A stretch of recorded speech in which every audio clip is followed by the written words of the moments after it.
Assalamualaikum warahmatullahi wabarakatuh. Pada pertemuan keempat ini kita akan membahas B2B e-commerce. B2B itu sendiri singkatan dari business to business. Mungkin teman-teman sudah mendengar dari mata kuliah yang lainnya mengenai B2B ini.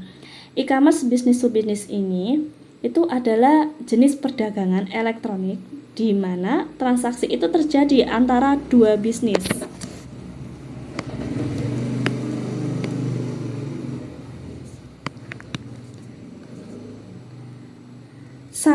Artinya di sini satu bisnis menjual produk,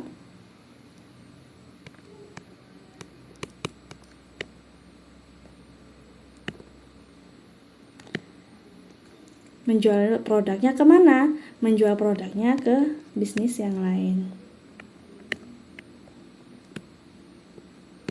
Nah, nantinya kita akan mempelajari karakteristik bisnis to bisnis, kemudian generasi dari bisnis to bisnis e-commerce, dan kemudian juga ada keuntungan sosial media dalam bisnis to bisnis.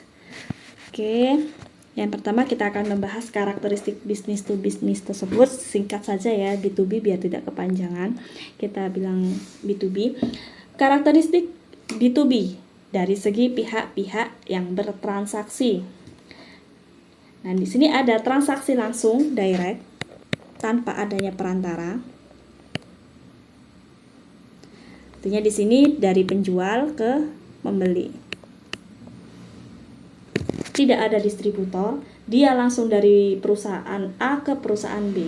Nah, kalau via perantara itu tidak langsung menjual produknya, tidak langsung ke pembelinya, tapi masih ada perantara di tengahnya, entah itu distributor, retailer, agen, atau sebagainya. Nah, untuk yang perantara ini saya contohkan e-marketplace. E-marketplace ini sebagai platform perantara dari penjual ke pembeli. Jadi di misalnya saya contohkan aplikasi Shopee, di mana Shopee ini terdiri dari banyak penjual dan juga banyak pembeli. Jadi si Shopee adalah sebagai variabel perantara antara penjual dan pembeli. Si penjual memposting barangnya di platform Shopee dan pembeli juga membeli barang tersebut dengan login di platform Shopee-nya. Nah, kemudian ada business to business to customer, B2B to C. Nah, artinya di sini sebuah bisnis itu menjual ke bisnis lain, akan tetapi itu mengirimkannya ke konsumen individu. Nah, biar tidak rancu, saya memberikan contoh mengenai business to customer ini. Misalnya perusahaan A itu adalah produsen makanan beku, dan kemudian mereka menjual makanan beku kepada restoran besar. Di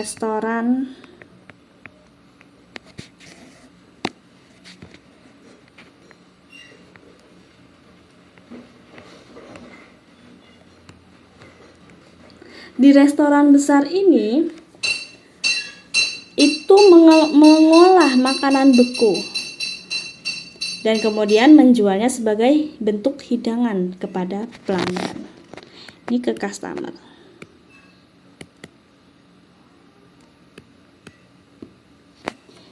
Nah, jadi ini bukan perantara, akan tetapi di restoran besar ini itu barangnya masih diolah, perlu dilakukan pengolahan kembali dari makanan beku yang ada di perusahaan A. Sedangkan perantara itu hanya menjual kembali produknya dari perusahaan A. Kemudian nih, kalau misalnya perantara itu ada perusahaan A menjual produk makanan misalnya. Dan di sini ada perantara, distributor. Dia hanya mengumpulkan menyetok barang tanpa adanya pengolahan. Distributor dan langsung ke customer. Jadi berbeda ya via antara dan juga business to customer. sudah ada pandangan ya mengenai pihak-pihak yang bertransaksi, mulai dari tanpa perantara, ada perantara, kemudian juga ada B2B2C, pihak-pihak yang bertransaksi. Karakteristik B2B. Selanjutnya dari sisi jenis barang yang dijual, ada direct materials and supply. Direct material itu adalah bahan baku langsung. Supply itu pelengkap. Mengacu pada dua jenis bahan yang digunakan dalam proses produksi atau operasional. Direct material itu adalah bahan-bahan yang digunakan secara langsung dalam proses produksi untuk membuat produk akhirnya. Kalau supply pelengkap itu bahan-bahan yang digunakan di operasional tetapi tidak secara langsung masuk ke dalam produk akhirnya. Ya contohnya itu tadi pena, tinta, ini alat pendukung, alat pelengkap. Nah, peralatan kantor atau segala sesuatu yang digunakan dalam operasional perusahaannya. Lanjut ada indirect materials, repair and operating supply. Kategori yang merupakan kategori bahan dan pelengkap yang digunakan dalam operasi sehari-hari di sebuah perusahaan tetapi tidak langsung terlibat dalam proses produksinya untuk menciptakan produk akhir. Oke, untuk indirect material ini bahan tidak langsung. Dan repair itu seperti spare part atau suku cadang. Spare part. Pelengkap operasional, pelengkap barang pelengkap di operasional, di proses operasional.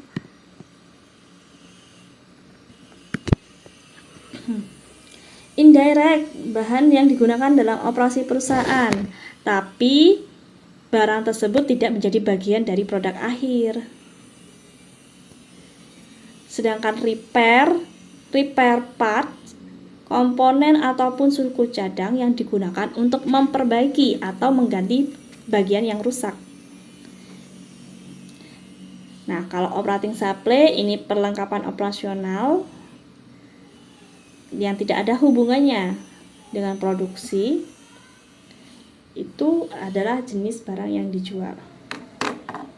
Ini adalah karakteristik B2B. Apa saja sih barang yang dijual di bisnis ini, bisnis to bisnis, yang bisa dijual ke bisnis yang lain? Yang pertama itu mulai ada bahan baku, kemudian juga ada bahan pelengkap, kemudian ada bahan tidak langsung yang tidak mendukung secara langsung terhadap proses operasinya. Nah, kemudian juga ada barang repair, contohnya ini spare part yang bisa memperbaiki mesin-mesin yang aus atau bagian yang rusak. Nah, ini pada peralatan produksi. Dan kemudian juga operating supplies, pelengkap di operasional. Selanjutnya dari segi jumlah dan bentuk partisipasi. One to many dari sisi sales, sisi penjual, is storefront, model di mana satu penjual atau perusahaan itu menjual produk ke layanan kepada banyak konsumen atau pelanggan melalui platform online. Nah, ini dari karakteristik B2B dari sisi jumlah dan bentuk partisipasi. Ada dari perusahaan itu menjual produk ke banyak konsumen, ada dari banyak perusahaan. Kemudian juga ada model di mana banyak pembeli membeli produk di satu penjual, dan kemudian ada many to many, ada many connected, kolaboratif, dan juga supply chain. Kita bahas satu-satu mulai dari one to many, sales side. One to many mengacu model di mana satu penjual atau satu perusahaan ini menjual produknya ke banyak konsumen melalui platform online yang sering disebut sebagai e-storefront atau toko online. Contoh dari model ini apa? Nah, ketika sebuah perusahaan itu menjalankan situs webnya, situs web e-commerce untuk menjual produknya kepada pelanggan secara online. Penjual adalah one, satu, sedangkan konsumen adalah many. Itu dari banyak konsumen. Many to one by site. Many to one adalah model di mana banyak pembeli atau pelanggan membeli produk atau layanan dari satu penjual atau perusahaan. Nah, ini dari sisi pembelinya ya. Contohnya dari model ini, beberapa konsumen atau individu atau bisnis ini membeli produk dari satu produsen atau distributor tunggal. Dan ini sering terlihat dalam situasi kontrak bisnis, di mana satu penyedia memasok produk kepada beberapa pelanggan perusahaan. Many to many exchange. Many to many merujuk pada di mana banyak penjual dan juga banyak pembeli yang berinteraksi serta melakukan transaksi melalui platform exchange yang telah disediakan oleh pihak ketiga. Many connected collaborative supply chain. Many connected ini modelnya di mana banyak entitas bisnis, pemasok, produsen, distributor ini bekerja sama dalam rantai pasok, berkolaborasi untuk memproduksi, mendistribusikan, dan juga mengirimkan barang kepada pelanggan akhir. Nah, ini biar teman-teman tidak bingung, tadi itu ada one to many, ada one to many sell side, kemudian ada buy side, B2B, dan nah dari sisi penjual ini ada one to many. Nah, satu penjual menjual ke company, satu penjual menjual barang ke banyak company. Ada A, B, C, dan D. Nah, company ini itu adalah si pembelinya, banyak pembeli. Kemudian dari sisi pembeli bisa membeli barang dari banyak penjual. Ada A, ada penjual A, ada penjual B, ada penjual C, ada penjual D. Nah, ini adalah penjual dalam konteks many, banyak penjual. Pembeli bisa membeli barang di A, pembeli bisa membeli barang di B, pembeli bisa membeli barang di C, pembeli bisa membeli barang di D. Kalau penjual, dari sisi penjual bisa menjual barang di pembeli A, menjual barang di pembeli B. Nah, ini. Di electronic exchange. Nah, di electronic exchange ini melibatkan pihak ketiga. Ini kan direct. Nah, ini ada intermediaries via perantara. Nah, perantaranya dia melakukan servis ini, layanan. Bedanya ada seller, ada service, dan juga ada buyer.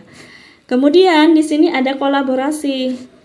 Kolaborasinya dengan siapa saja nih? Ada government, shipper, community, teknologi provider, university, seller, buyer, payment, industry association. Nah, kalau yang pemerintah itu kolaborasinya apa? Nah, pemerintah ini perannya itu merancang regulasi dan juga kebijakan untuk pertumbuhan e-commerce. Nah, ini melibatkan apa? Melibatkan kebijakan perlindungan konsumen, keamanan data, kemudian juga ada perpajakan.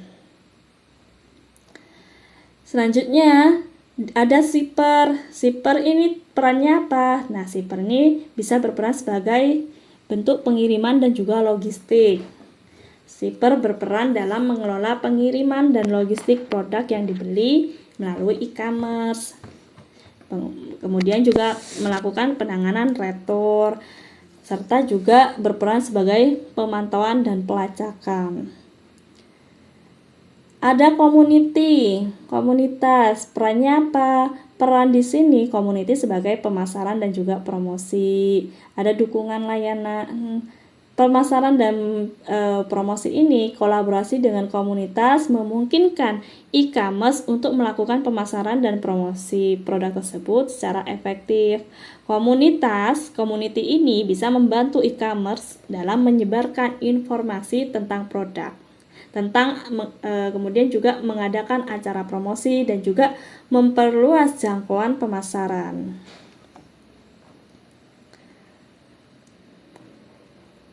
Selanjutnya ada peran dari universitas ini, yaitu bisa sebagai sarana penelitian dan juga inovasi.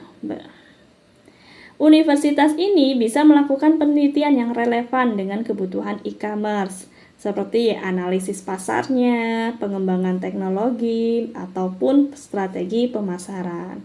Nah, ini bisa membantu e-commerce mendapatkan wawasan baru dan juga mengembangkan solusi yang inovatif.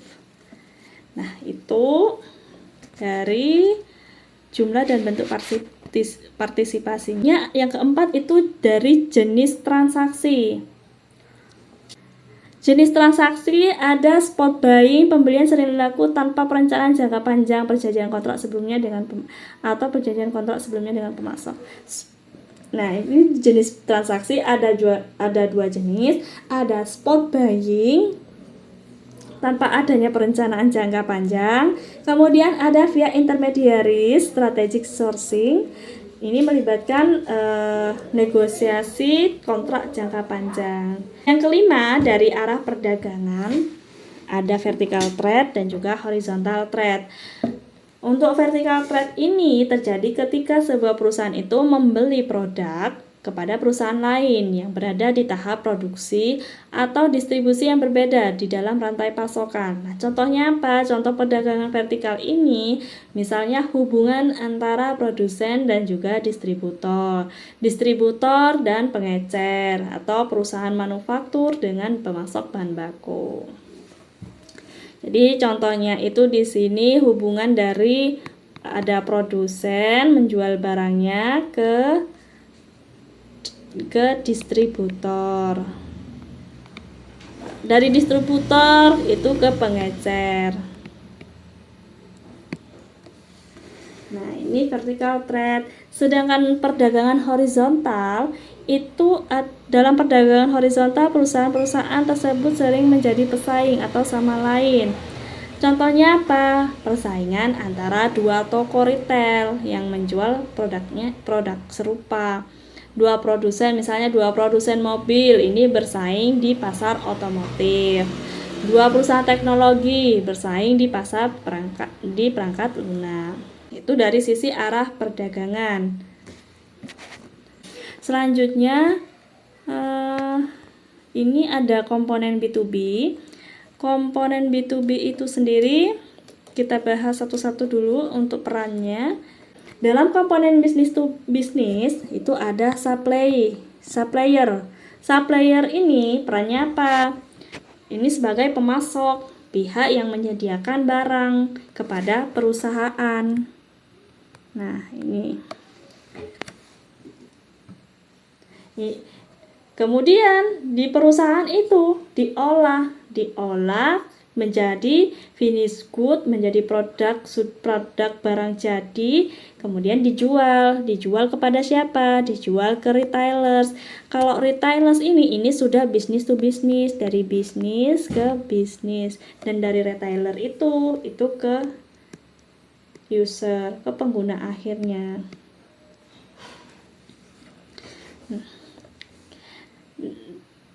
Jadi suppliers ini sebagai pemasok, ada bahan baku, ada komponen-komponennya, kemudian juga ada layanan yang lain.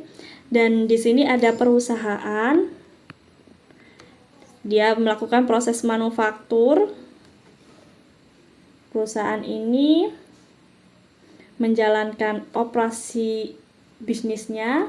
Mereka ini bertanggung jawab mengelola hubungan antara supplier, supplier ini melakukan pembelian, kemudian juga memastikan ketersediaan bahan bakunya. bahan baku yang diperlukan.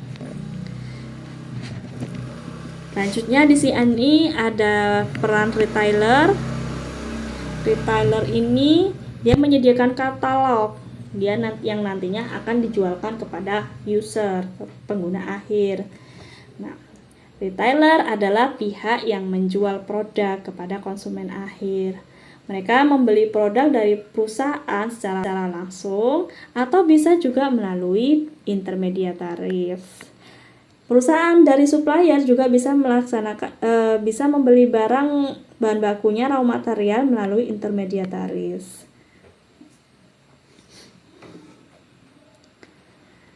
Nah, intermediari ini artinya apa? Dia berperan sebagai perantara.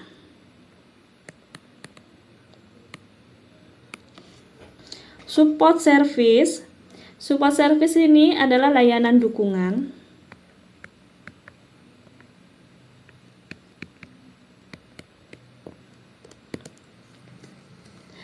Layanan dukung ini meliputi berbagai jenis layanan yang mendukung operasional bisnis seperti logistik, supply chain, transportasi. Ini bisa membantu perusahaan dalam mengelola rantai pasok dengan efisien dan juga memastikan produk sampai ke tangan konsumennya. Nah, ini komponen-komponen bisnis to bisnis. Oke. Selanjutnya ada generasi business to business EC. Business to business e-commerce generasinya. Kita bahas mulai dari generasi pertama di tahun 1995. Di sini ada publish and promo. Generasi pertama dalam B2B EC ini umumnya ini merupakan fase awal yang fokusnya cuman publish dan juga promosi. Di generasi kedua di tahun 1997 muncullah B2C dan juga B2B. Generasi kedua melibatkan penggunaan portal web yang sederhana untuk berinteraksi dengan pemasok ataupun pelanggan. Yang ketiga itu generasi ketiga pada tahun 2000 melibatkan penggunaan platform e-commerce pastinya yang lebih canggih. Ini juga ada e-government melibatkan kerjasama antara perusahaan dan juga entitas pemerintah untuk menyederhanakan proses regulasi dan transaksi bisnis. Ada personalisasi dan kustomisasi, memungkinkan suatu perusahaan ini menyesuaikan dengan pengalaman pelanggan. Ini bisa mencangkup peningkatan efisiensi operasional dan juga pengurangan biaya. Generasi keempat ada ICRM. Ini sebuah pendekatan manajemen hubungan pelanggan yang menggunakan teknologi informasi untuk memahami dan juga berinteraksi dengan pelanggan secara lebih efektif tentunya. Kemudian di generasi kelima melibatkan sudah teknologi canggih seperti AI dan analitik untuk meningkatkan pengalaman pelanggan dan SCM yang lebih efisien. Yang keenam ini adalah generasi terbaru dari B2B e-commerce yang mencangkup inovasi seperti penggunaan IoT, blockchain dan juga teknologi yang lainnya untuk apa? Untuk mengoptimalkan proses bisnisnya. Selanjutnya ada the benefit of B2B.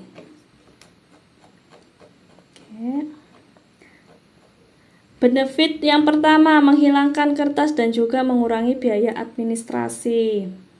Nah, e-commerce B2B ini mengurangi ketergantungan pada dokumen fisik dan juga proses administrasi manual.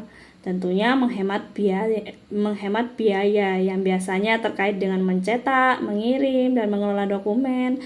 Nah, dengan adanya B2B e-commerce ini itu sudah mengurangi biaya administrasi.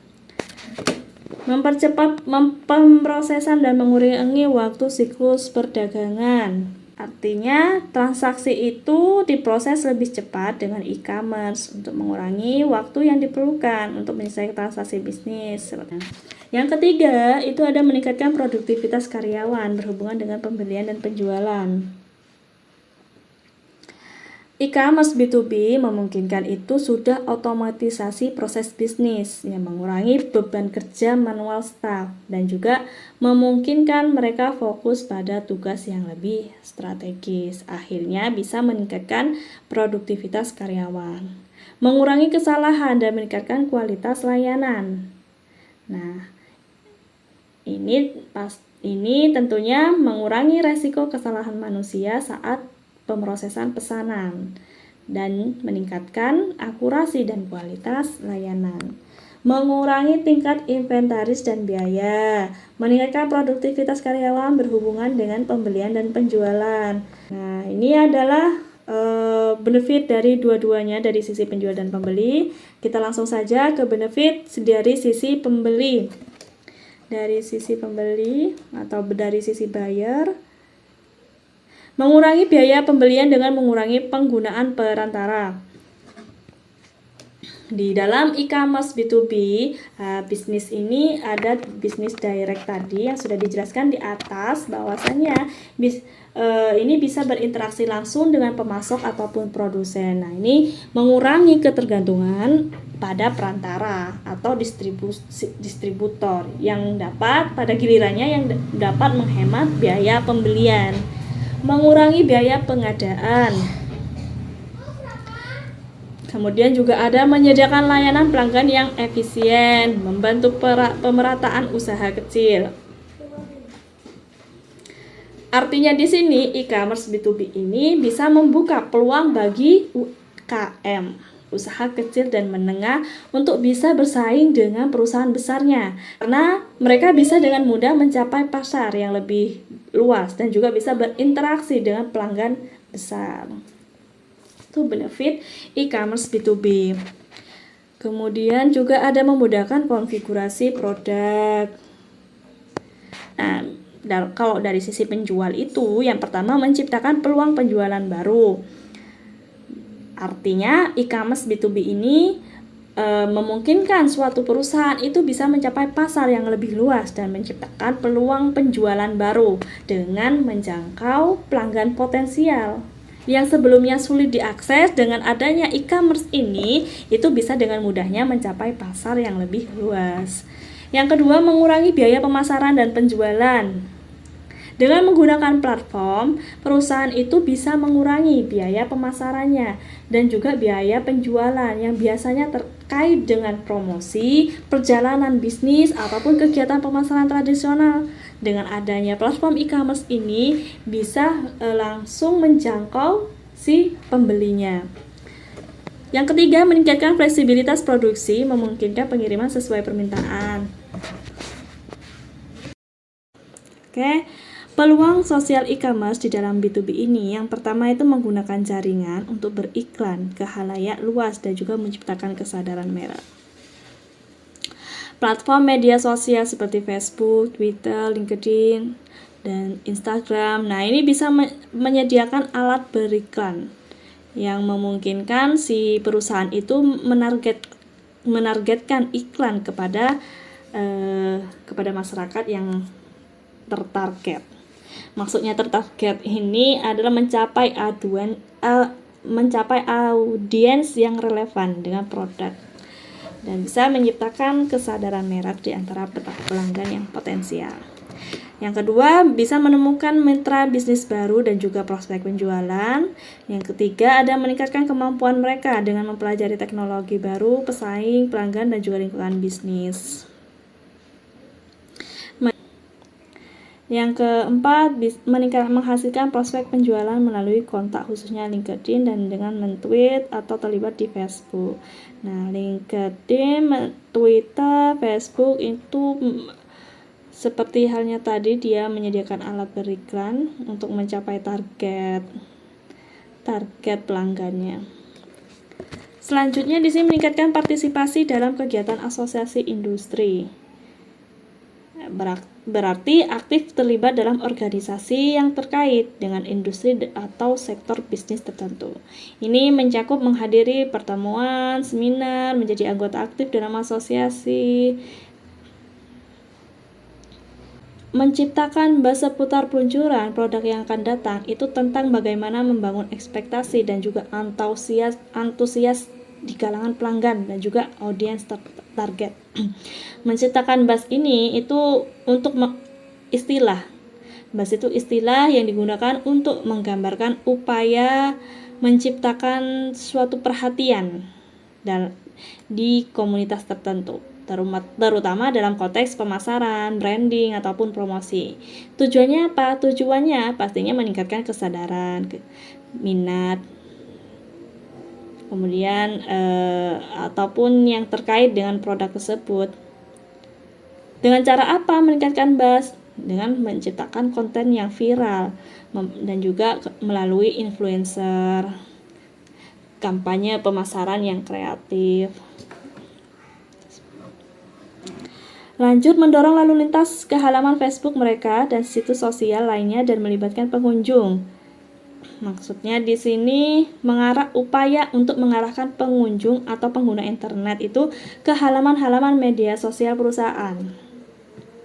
Nah, kadang kita tuh di Instagram ada iklan lewat untuk mengarahkan ke web toko. Nah, seperti itu, mendorong lalu lintas halaman media sosial. Selanjutnya, menciptakan komunitas sosial untuk mendorong diskusi di antara mitra bisnis. Dan yang terakhir, menggunakan jejaring sosial seperti Facebook untuk merekrut talent baru. Ya, ikut dia mengenai bisnis to bisnis e-commerce, mulai dari karakteristik, kemudian peluang sosial commerce dalam B2B, kemudian juga ada generasi. Nah, mungkin dari teman-teman ada hal yang ingin perlu didiskusikan terkait dengan video ini maupun materi-materi yang lainnya, bisa di chat grup dan atau di kolom komentar. Terima kasih atas perhatiannya. Wassalamualaikum warahmatullahi wabarakatuh.